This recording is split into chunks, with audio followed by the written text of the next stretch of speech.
Hello guys, this is Stephen Gray here, Anglo-Celtic metal detecting, and this video is just an essential guide, tips and tricks for the macro multi-cruiser. Very capable machine, and essentially today we'll just be looking at the free tones and some audio options, and stay tuned for more informative videos. Okay guys. Straight away it comes on, it's highlighted there so you know you're in the modes, it's already in free tone. It's going to the settings, just push settings, put your gain up. On free tone, if you're below 90, it's really fast for trashy areas, and if you go above 90, the recovery drops a bit and then you punch more deep. Put it on 92 then, Sid, again. Yeah, so you're going deeper. Clean. About 94. Disc free, tone break, then you've got your notch 4, then you've got the ferrous, I have that on too. It's just the tones of the iron. Okay. Tone break, at the minute in the standard it says a 15, but from 5 and upwards a good target, so you're losing all them targets. So tone break yeah, you want that down to be 5. Okay. And tones, these are all different tones. So 15 is the lowest, that's your iron tone. Push select, that goes into your next tone. If you don't change this, the iron tone and this tone, the gold and non-ferrous tone, there's not much in it. Okay. So it don't stand out. So I've put the second one up to 50 and it jumps out at you then when you're in amongst iron. Cool. And the next one's 70. So select again. Because these are the free tones. Yeah, that's the 3 different tones that is. All set at different rates. Just so it jumps out for you more. Then we go down to ISAT, leave that at 1. And that's all your settings. If you go over to options, check your frequency. So you're in 14 kilohertz. That's ideally, if you're below 90, if you're below 90 and you want to go fast, use 19 kilohertz. Yeah. And if you want to go deep and you're above 90, go to 14 kilohertz. Okay. Just for that little, just get the edge, like. These are just initial setups. Yeah, tweak it to suit yourself, like. So options to save it. Go down to save.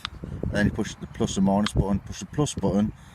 For that's to save. If you push the minus button, that's factory default. So it sends it all back to factory default. So you want to save it and then push select. And then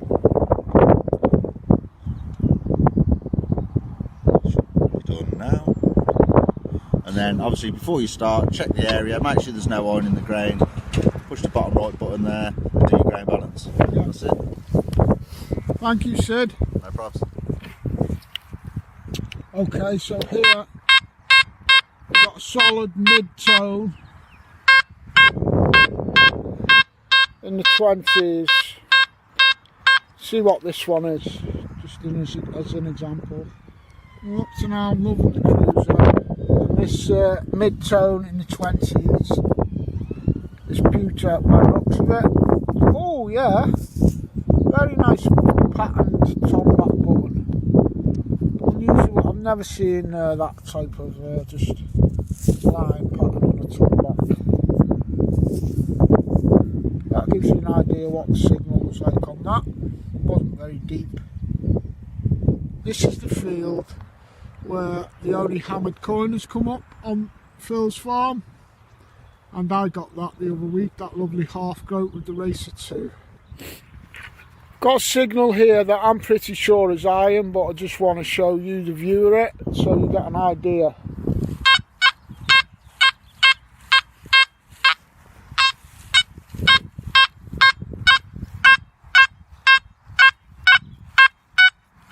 $69, $19, $30, $54. When the numbers are jumping right the way through the spectrum, not just like 50s into 60s or something similar, when they're going right through the spectrum, I always suspect iron. I'm not even going to dig that one. Much more of a grunt. But they're basically the two telltale signs of signals that probably aren't worth picking. Certainly not that one. Okay, I've got a signal here that's jumping a bit.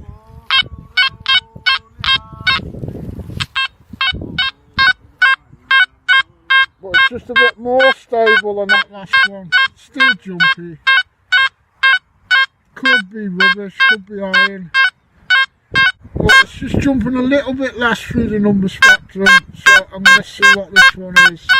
Well, I'm really glad I dug this because it really explains something about how to use this machine. I don't dig if it jumps 10, 30, 70, 90, I don't dig it. Okay, that was jumping about 30, 40, 50.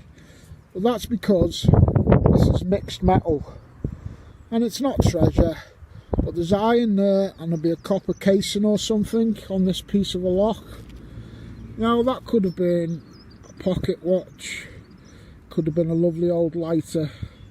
So that's a prime example of sometimes take a chance and don't have it fixed in your mind what to dig and what not to dig.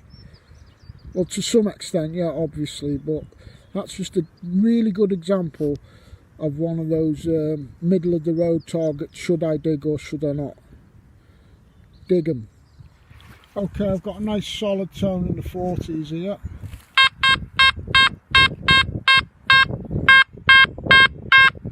I never use pinpointer.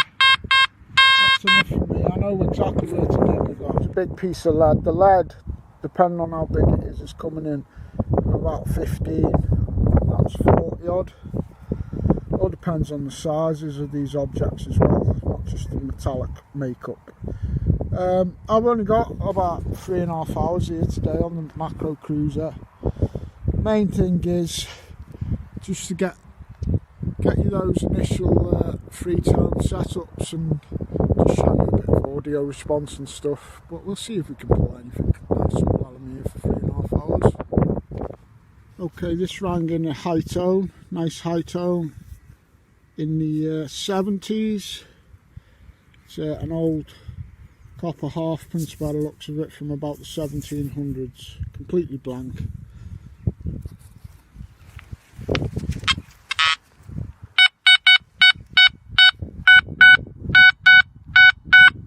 Nice high tone, mid 70s. Very small child's thimble. Show you the audio. Quite tight on that small thimble.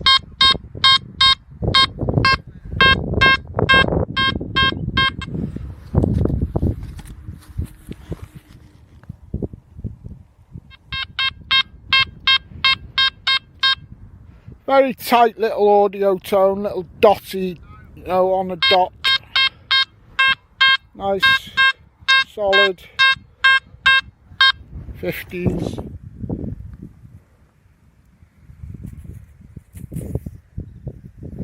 I think this is Sutton's seeds. Sutton's, it's not the same one as we got last time with the ploughs on. There's plenty of meat on it, and I think it's another Chester brand. There you go.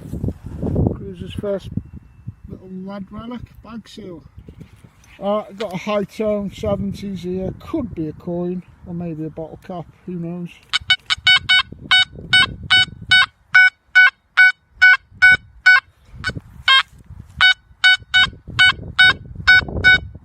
Let's have a go at that one, innit?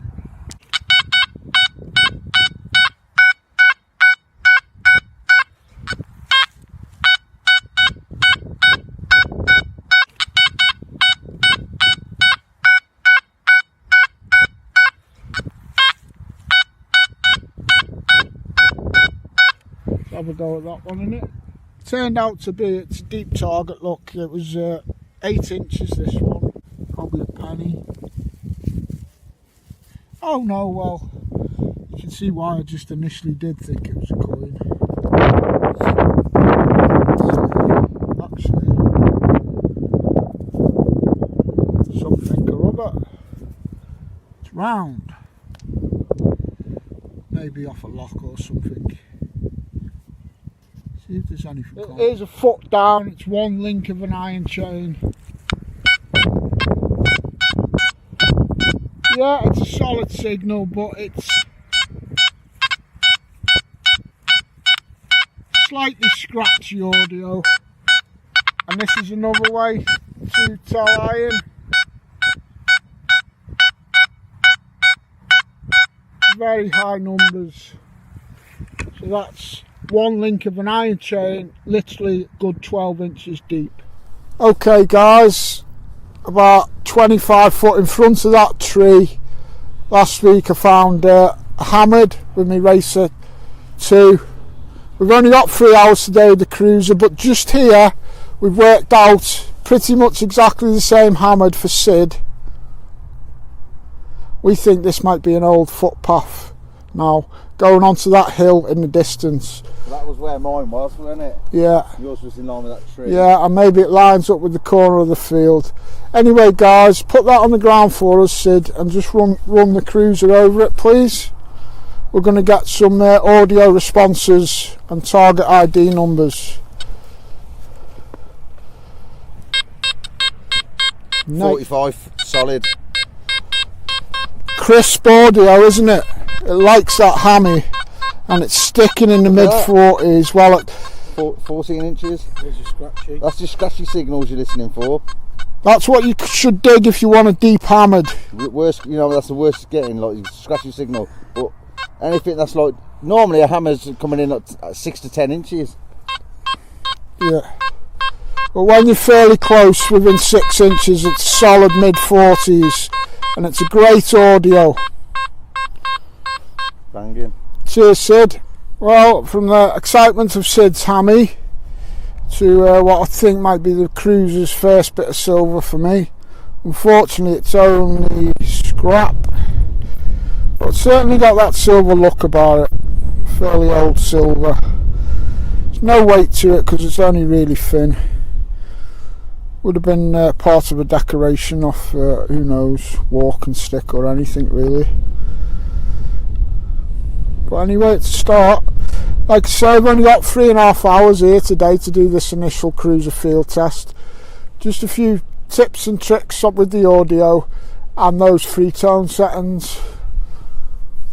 Unfortunately, I've got to go to work in an hour and load some trucks.